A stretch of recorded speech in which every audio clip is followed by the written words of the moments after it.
অনেকে বুঝে না বুঝে বিভিন্ন রকমের সিনেমার ক্লিপ বিভিন্ন লিংক শেয়ার দেন।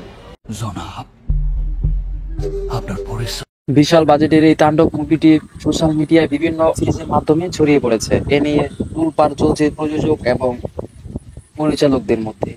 তবে এই মুভি রিলিজের পর যারা প্রতারণা করেছে এই মুভির বিষয়ে তাদের সবাইকে আইনের আওতায় নেওয়া হবে, পরিচালক নিজের মুখে বলেছেন।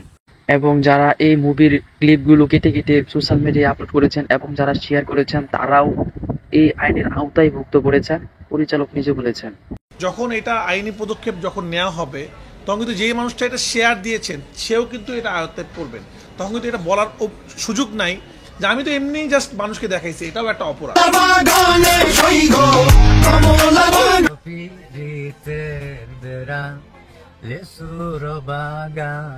রায়হান রাফি পরিচালিত সাকিব খানের নতুন মুভি তাণ্ডবের আইটেম গান লিচুরো বাগানে গাড়ি নাকি নকল করা হয়েছে, এ নিয়ে আলোচনা মিডিয়াতে।